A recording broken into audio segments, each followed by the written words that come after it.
acompañados neste acto. Unha tarde do mes de xullo do ano pasado, se choveu, acercouse José Luis por Santiago acompañado de María.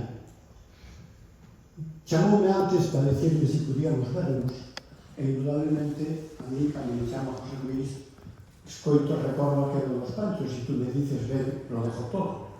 E apareceu Santiago, tomamos un café, e inxenuo de mí pensei que viña para pedir un artículo, unha colaboración, unha reportaxe, pero non, viña para decirme que o xurado deste premio me otorgara o galardón correspondiente a este ano, o cuarto, na súa cuarta edición. E a miña primeira relación foi de incredulidade, e despois de resistencia a aceptalo, sencillamente, porque a estas alturas da miña vida eu xa non estou no mercado, non compito.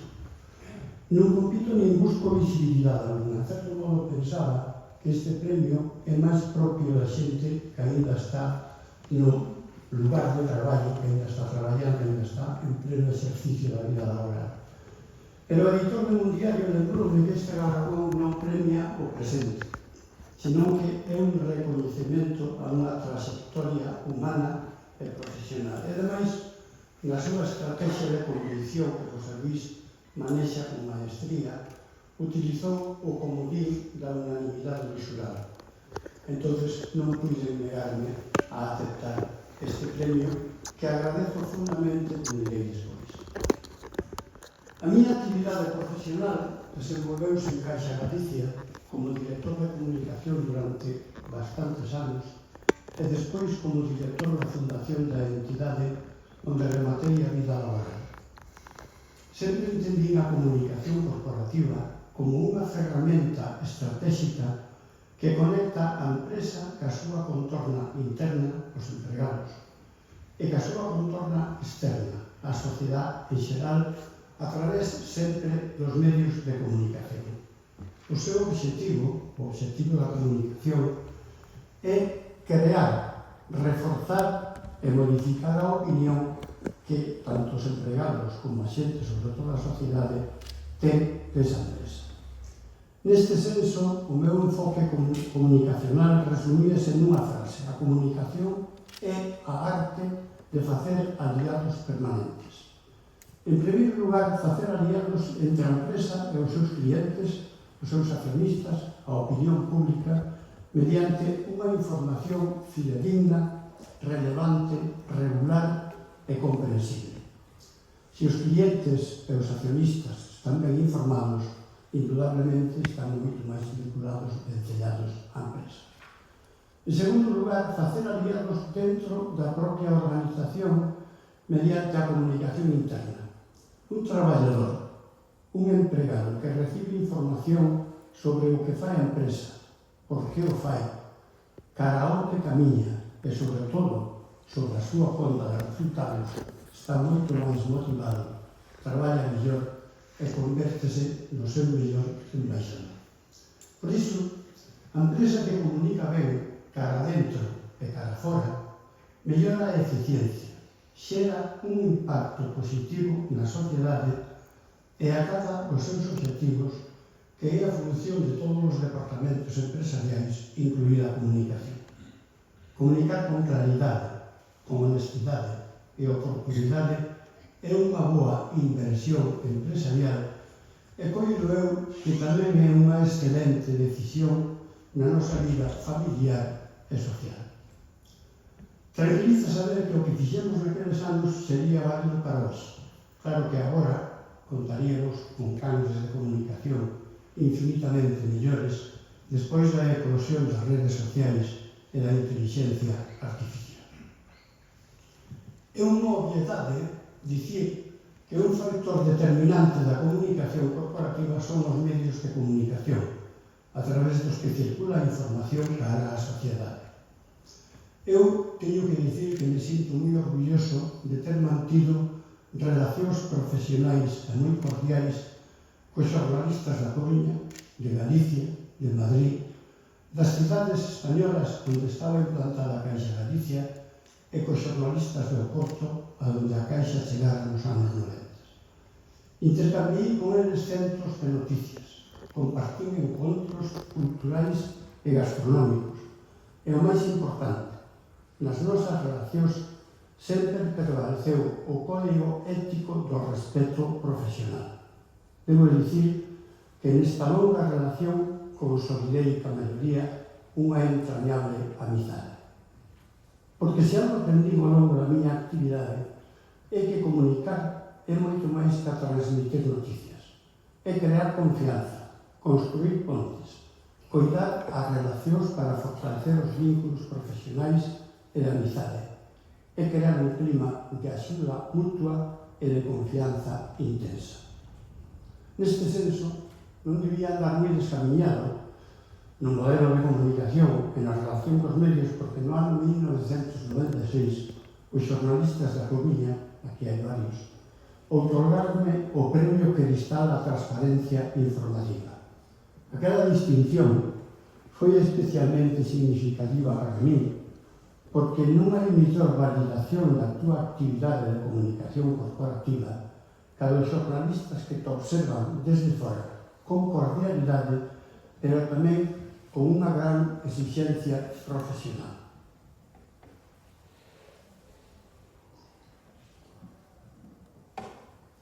Permitidme agora unha pequena inmersión na nostalgia para lembrar con tristeza a desaparición de Caixa Galicia e das outras caixas de aforro que, como moitas outras empresas, foron vítimas da crise de 2008. Perderonse unhas entidades enraizadas no territorio galego que contribuíron ao seu desenvolvemento económico e social atendendo a millóns de aforradores modestos e a toda a sociedade que, ademais dun bo servizo financiero, recibían das caixas un dividendo social. No servicio financiero son lexión, probablemente aquí hai moitos, os galegos que puideron chegar a un piso, a unha casa, a un taller, que puideron abrir unha empresa ou montar un negocio grazas ao apoio financiero das caixas. No ámbito sociocultural e asistencial, aquelas entidades de aforro popular promoveron garderías e clubes de xubilados que tanta falta facían hoxe, patrocinaron bibliotecas, fomentaron a investigación, deron becas, moita xente acabou, chegou a rematar os seus estudos grazas ao apoio das caixas. Non hai, eu coido que en Galicia non hai un solo concello, diría máis, deben quedar moi poucas parroquias que non recibirán o patrocinio das caixas para un programa cultural ou deportivo para as súas romarías e festas patronais.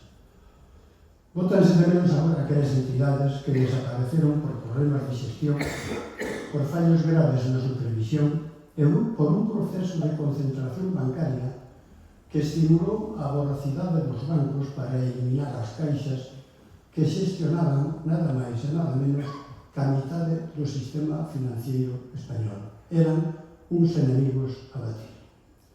Eu estou seguro que cando se escriba a historia financiera daqueles anos, os economistas lamentarán a perda destas entidades de aforro popular porque había fórmulas para salvadas como arbitraron en outros países que tamén tiñan crise. Como vedes, na miña mente pesan moitos recordos do pasado, pero iso non mingua a esperanza no futuro nesta etapa de retirado que, seguindo Miguel Delibes, pareceme unha palabra moito máis atraída que a de xubilado. Dicía o meu querido mestre don Antonio Fraguas, e aquí está José Álvarez, tamén fui alumno del, que despois dos 50 sempre é Navidad. O certo é que o tempo pasa como un lóstrego e tras moitas jornadas de traballo chega o día do retiro que implica mudar de rumbo, implica cambiar. Mudar de rumbo e volver cara a un mesmo, porque neste tramo da vida volver cara a un mesmo é probablemente o único lugar donde é esperado. A gran vantaxe deste novo estado laboral de retirado é que nunca tes presa por chegar, nin tampouco urxencia alguna por marchar de onde estás, sabendo sempre que hai que irse 5 minutos antes de que estorbes outro bote. Pero na vida, amigos, un sempre leva consigo a mochila do que foi.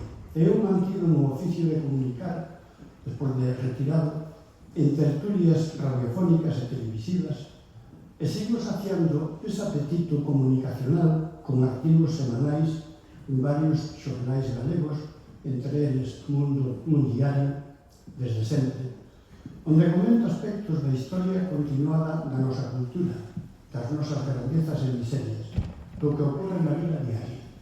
É a comunicación desde o outro lado do mostrador, por dicilo en termos coloquiais.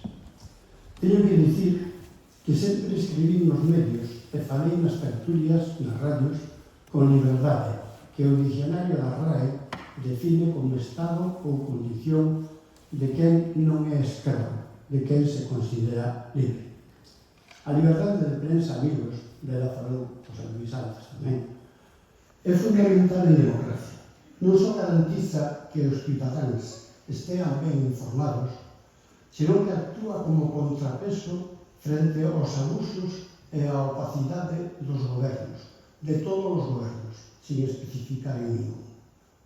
Por eso, larga vida aos periódicos e aos periodistas, larga vida á prensa libre. As súas informacións fortalecen a democracia non por ir contra un goberno ou contra un ministro, sino por defender o dereito noso, o dereito dos cidadáns a saber.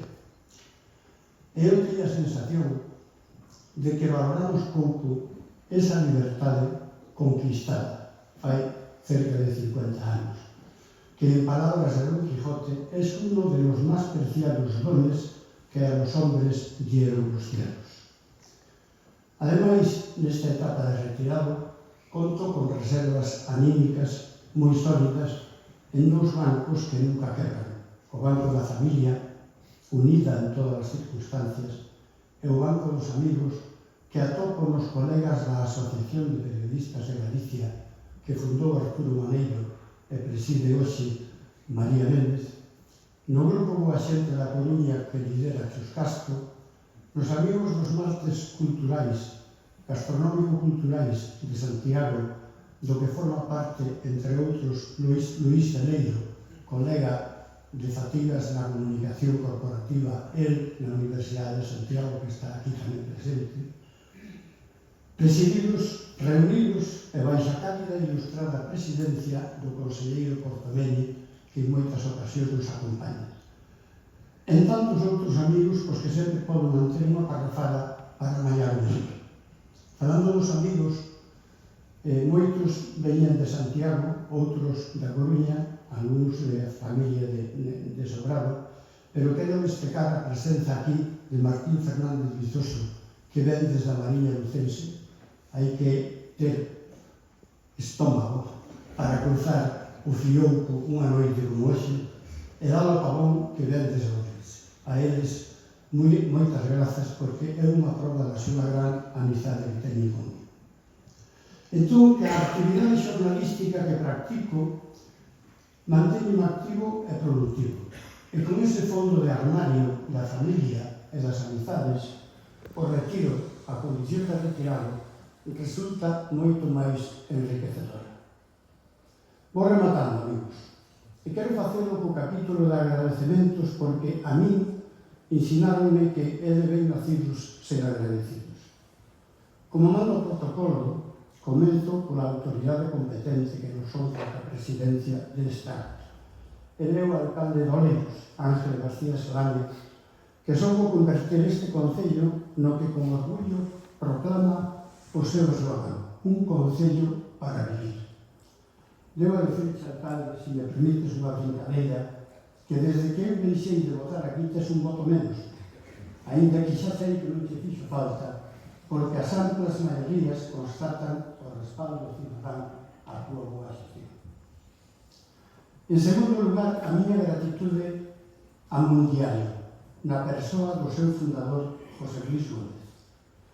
Grazas, querido José Luis, por regalar a Galicia, a España e ao mundo esta publicación, un diario, que é un verdadeiro oasis de liberdade. E grazas polas túas agarimosas palabras que debo pensar que brotan máis do corazón do amigo que da túa acreditada objetividade de xornalista. Informas en un diario que este recoñecemento é un premio a unha trayectoria ejemplar e confeso que me faz recuperar a capacidade de ruborizarme como se fora un adolescente. Son palabras grandes para mí, que sempre preferí estar sentado na terceira ou cuarta fila antes que ocupar esta tribuna. Agradezo sinceramente o elogio e recibo ca humildade de quen só tentou traballar con honestidade e coherencia sen aspirar nunca a máis protagonismo o estritamente necesario. Moitas gracias a ti, a Mónica, ao teu equipo e a todas as persoas que colaboraron para organizar este acto. Gracias á xenerosidade dos membros do xurado que me outorgaron este premio. O Gallá, presidente da AXE, profesora María Cadalado, Antonio Sangiao, Mónica, José Luis, Lago Peñas, non tiñades que penar pola vosa decisión. Cumprido o protocolo, o primeiro agradecemento é para a miña dona Mari Carmen, compañeira de vida,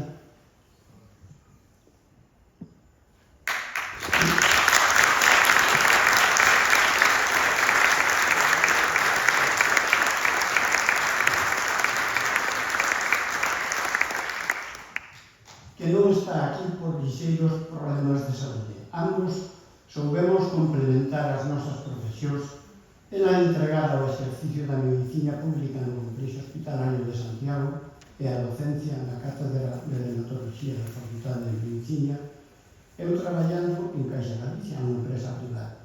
Sempre desde o respeto mutuo e sen que nunca houbera reproche algún na nosa convivencia. Este equilibrio, sostido no tempo, foi unha das mellores fortalezas da nosa vida persoal e profesional. No plano profesional, dous agradecementos. En primeiro lugar, a José Luis Méndez, que nos anos 80 confiou en min e encomendou unha responsabilidade de dirixir a comunicación en Caixa Galicia e despois a dirección da súa fundación. Debo dicir que ao seu carón traballei con entrega, dedicación e lealdade. E lembro con afecto que, gracias á súa confianza, impulso e apoio, puiden desenvolver unha etapa profesional moi importante na miña vida.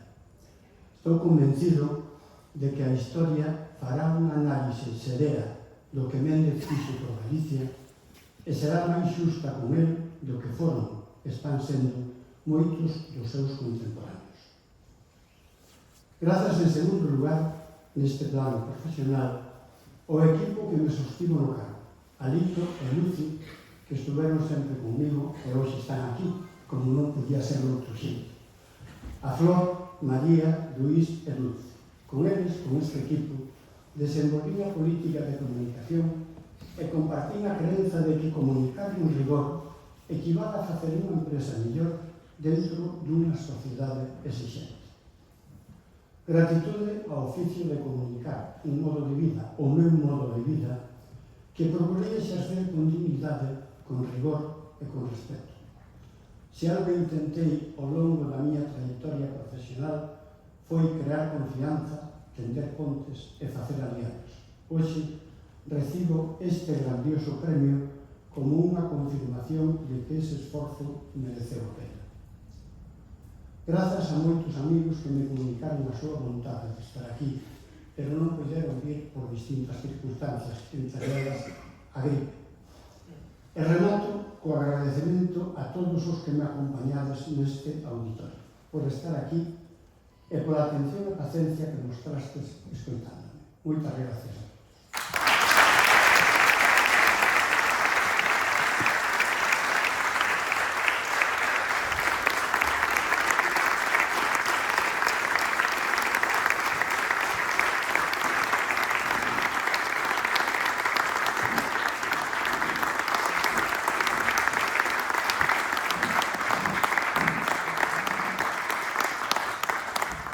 Moitas grazas, José, por as túas palabras, por o teu fermoso discurso. Recupero unha reflexión que facía José Luis antes, facendo mención a ese dito que soe facer xalidando, que ahora sí que está na sala, pero cando antes o dixeches non estaba, que para ser bo xornalista hai que ser boa persona e este premio realmente o constata. Para pechar este acto, ten a palabra o alcalde de Oleiros, don Ángel García Seoane.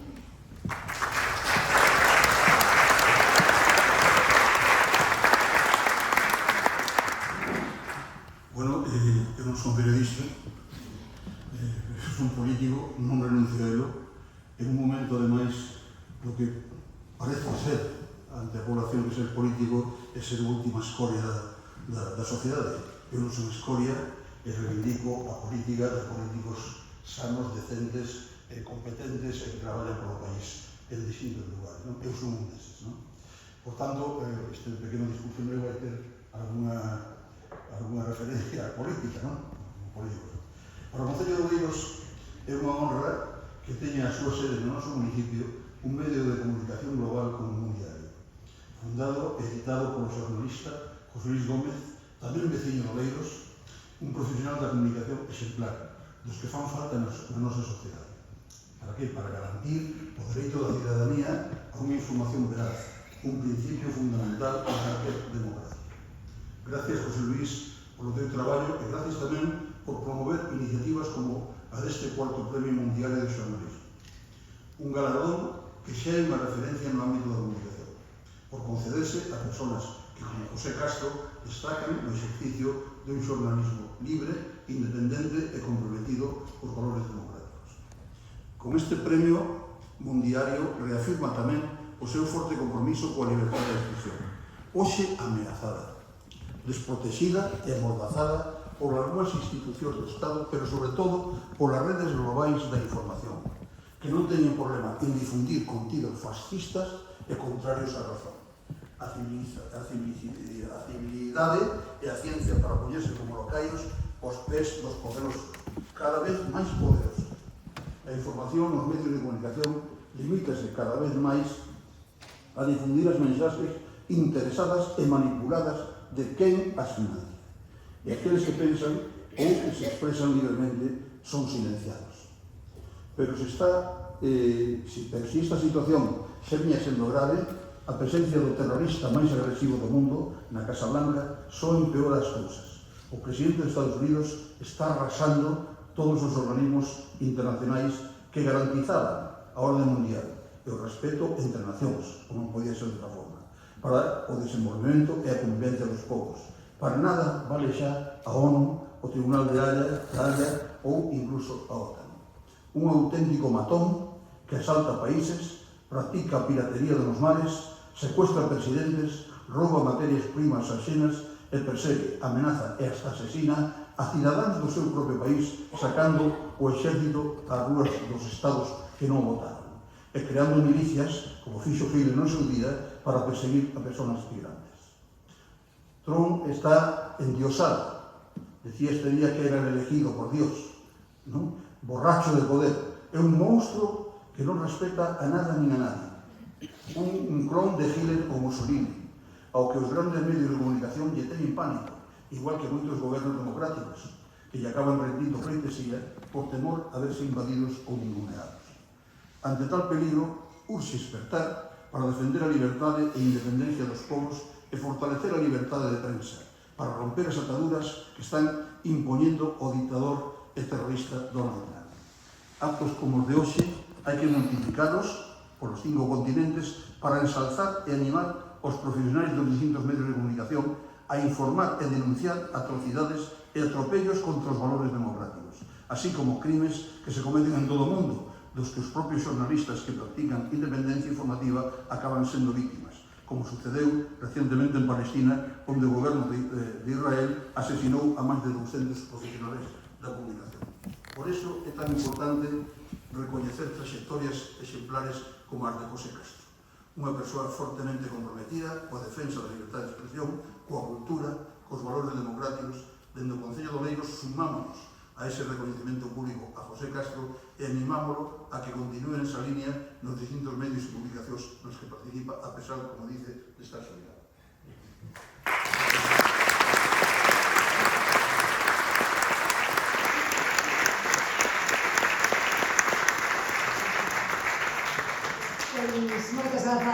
tarde, coas súas palabras, poñemos fin a este acto de entrega do cuarto Premio Mundiario de Xornalismo, grazas ao Concello de Leiros pola sempre súa acollida, grazas ao Mundiario, ao xurado e a todas as persoas que nos acompañan esta noite, e grazas de maneira moi especial ao premiado esta noite pola súa traxectoria e o seu compromiso co xornalismo. Ata o ano que ven será a quinta edición do premio e antes de marcharnos pídolles aos membros do xurado que suban para facer unha foto de familia e moi boas noites.